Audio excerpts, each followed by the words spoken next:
To the Leader of the Opposition, Keir Starmer. Thank you, Mr Speaker, and may I welcome the Prime Minister.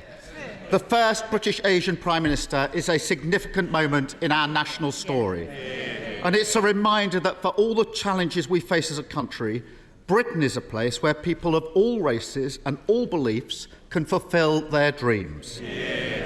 That's not true in every country, and many didn't think that they would live to see the day when it would be true here. It's part of what makes us all so proud to be British. Was his Home Secretary right to resign last week for a breach of security? Prime Minister. Well, Mr Speaker, can I thank the honourable gentleman for his kind and indeed generous welcome to the dispatch box. I look forward to Prime Minister's question time with him, and I know that we will have, no doubt, robust exchanges, but I hope that they can also be serious and grown up. So I look forward to it. Well, he asked about the Home Secretary. The Home Secretary made an error of judgment, but she recognised that. She raised the matter and she accepted her mistake. And that's why I was delighted to welcome back into a united cabinet that brings experience and stability to the heart of government. And let me tell you, Mr Speaker, what the Home Secretary will be focused on. She'll be focused on cracking down on criminals, on defending our borders, while the party opposite remains soft on crime and in favour of unlimited immigration. Mr Speaker, yesterday the Prime Minister stood on the steps of Downing Street and promised integrity, professionalism and accountability. But then, with his first act, he appointed a Home Secretary who was sacked by his predecessor a week ago for deliberately pinging around sensitive Home Office documents from her personal account. Far from soft on crime, I ran the Crown Prosecution Service for 5 years. I worked with Home Secretaries to take on terrorists and serious organised crime. And I know firsthand how important it is that we have a Home Secretary whose integrity and professionalism are beyond question. So, have officials raised concerns about his decision to appoint her? Mr Speaker, I just addressed the issue with the Home Secretary, but he talked about fighting crime. I would hope, Mr Speaker, I would hope that he would welcome.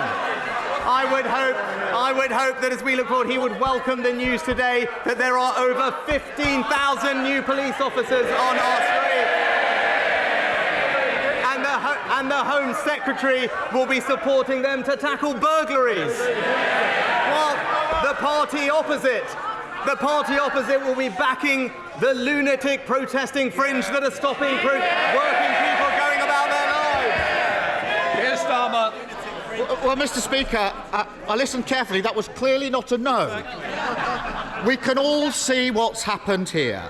He's so weak, he's done a grubby deal, trading national security because he was scared to lose another leadership election. There's a new Tory at the top, but as always with them, party first, country second. Yesterday, on the steps of Downing Street, he also admitted what the whole country knows. The Tories have crashed the economy, and now somebody has to pay for their mess. I say it shouldn't be working people who've been hammered time and again by this lot, but those with the broadest shoulders must step up. Does he agree? No.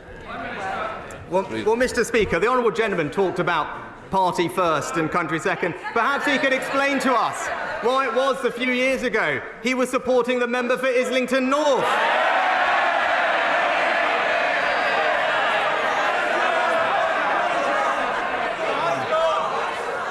Mr Speaker, my record is clear.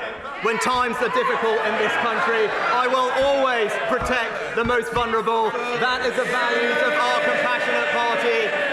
We did it in COVID and we will do that again. Mr. Speaker, he says he'll protect the most vulnerable. Let's test that. The government currently allows very rich people to live here but register abroad for tax purposes. I don't need to explain to the Prime Minister how non-dom status works. He already knows all about that. It costs the Treasury £3.2 billion every year. Why doesn't he put his money where his mouth is and get rid of it?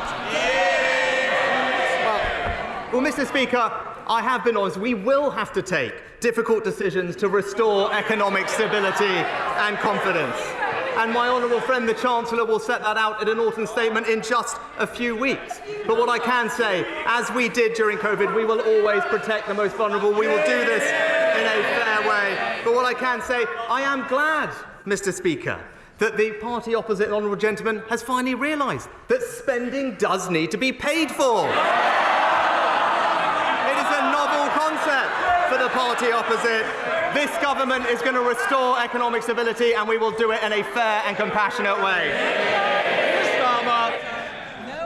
I know he's been away for a few weeks, but he should have listened to what's been going on the last two. But anyway, I have to say, I'm surprised he's still defending non-dom status.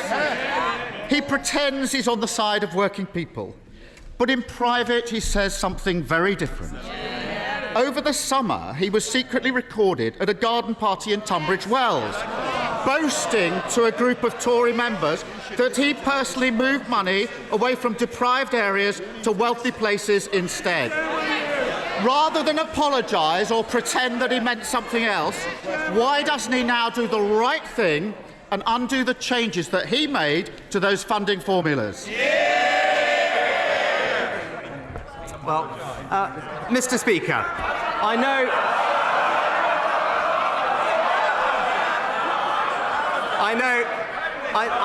know the right honourable gentleman rarely leaves North London. But if he does, he will know that there are deprived areas in our rural communities, in our coastal communities, and across the south, and this government will relentlessly support them, because we are a government that will deliver for people across the United Kingdom. But Mr. Speaker, he mentioned the last few weeks. I am the first to admit that mistakes were made, and that's the reason I am standing here. But that is the difference between him and me. This summer, I was being honest about the difficulties that we were facing. But when he ran for leader, he promised his party he would borrow billions and billions of pounds. I told the truth for the good of the country. He told his party what it wanted to hear.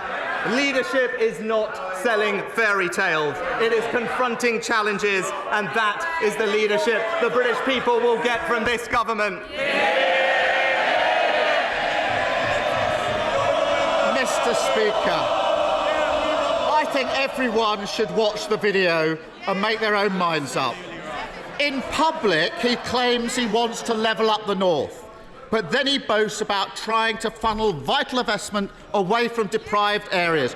He says one thing and does another. But they're shouting. They're not my words. They're not my words. They're the words of the former chair of the Tory party, sacked yesterday for telling the truth about the Prime Minister. Even his own side know he's not on the side of working people. That's why the only time he ran in a competitive election, he got trounced by the former Prime Minister, who herself got beaten by a lettuce. So why doesn't he put it to the test, let working people have their say and call a general election?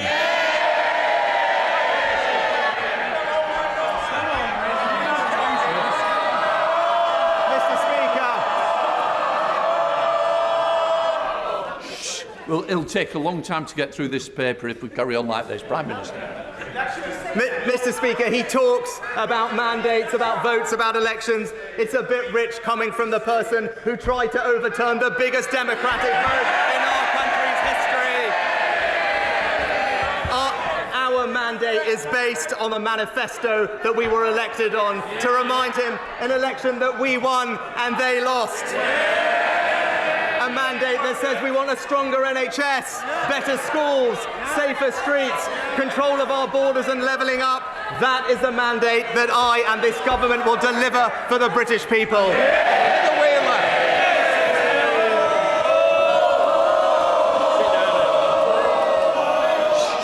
Heather's not even asked her a question. You want more? Come on, Heather.